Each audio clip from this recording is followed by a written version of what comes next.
बिस्मिल्लाहिर्रहमानिर्रहीम, अस्सलाम वालेकुम। कैसे हैं आप सब लोग। आज हम बनाएंगे बहुत ही ज़बरदस्त सी एक रेसिपी, और ये है चिकन की रेसिपी जो कि हम बनाएंगे टर्किश स्टाइल में। इसे आप लंच में बना सकते हैं, डिनर में बना सकते हैं, बहुत ही आसानी से बन जाती है। तो चलें इस रेसिपी को बनाना शुरू करते हैं। और रेसिपी अगर आपको पसंद आए तो लाइक और शेयर ज़रूर कीजिएगा।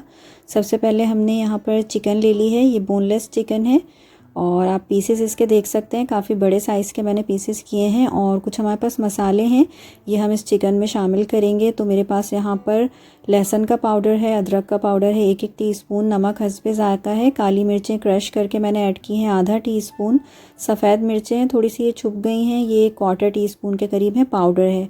और रेड चिली पाउडर है 1 टीस्पून, पेपरिका पाउडर है आधा टीस्पून। इसके अलावा मैंने यहाँ पर सिनेमन पाउडर ऐड किया है 1/4 टीस्पून। इन तमाम मसालों को चिकन के साथ हम ऐड कर देंगे। और इसी के अंदर हम यहाँ पर दही ऐड करेंगे 1/4 कप के करीब, ये काफ़ी थिक योगर्ट है। और यहाँ पर आपको टमाटर का पेस्ट ऐड करना है, या प्योरे ऐड कर दें या फिर केचप ऐड कर दें, 1/8 कप के करीब, यानी कि 1/4 कप से आधा। इन तमाम चीज़ों के साथ चिकन को हम मैरिनेट करके छोड़ देंगे थोड़ी देर के लिए, इसे कवर करके रख देंगे।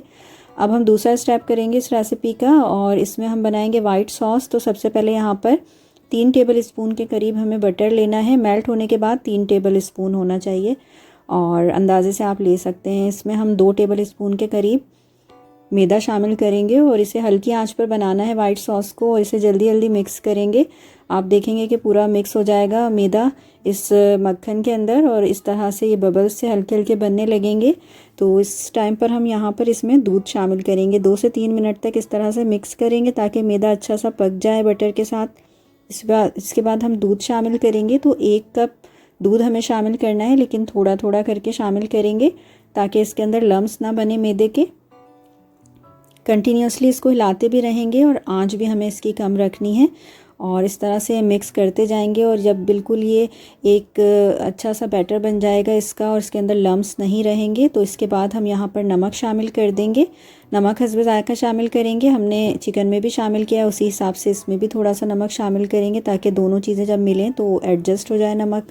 और इसके अलावा काली मिर्चें मैंने थोड़ी सी शामिल की हैं, आप अंदाजे से अपनी पसंद के हिसाब से शामिल कर लें। ऑरिगेनो बिल्कुल थोड़ा सा 1/4 टीस्पून के करीब शामिल करना है, और नहीं हो आपके पास तो आप इसे स्किप कर दीजिएगा। इसके बाद सॉस इस तरह से हमारी रेडी हो गई है, काफ़ी थिक सी हो गई है और बिल्कुल स्मूथ बनी है, इसमें लम्स नहीं है। इसको हम एक तरफ रख लेंगे और एक दूसरा पैन ले लेंगे।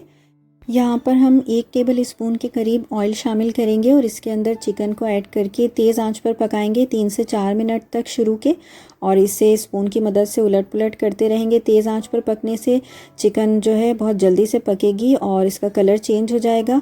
और इसके बाद हम इसे कवर कर देंगे। कवर करके इसे फिर हम हल्की आंच पर पकाएंगे तकरीबन 10 मिनट, या फिर आप इतनी देर तक पकाएं कि चिकन गल जाए। इसके बाद आप देख सकते हैं काफ़ी सारा इसमें मॉइस्चर नज़र आ रहा है, जो कि दही और चिकन से ही निकला है। अब हम यहाँ पर थोड़ा सा लेमन जूस शामिल करेंगे, मैंने 1 टेबल स्पून शामिल किया है। और आंच को थोड़ा सा आप मीडियम टू हाई करके इस एक्स्ट्रा मॉइस्चर को यहाँ पर सुखा लें, थोड़ा सा ड्राई कर लें, बहुत ज़्यादा ड्राई नहीं करना है।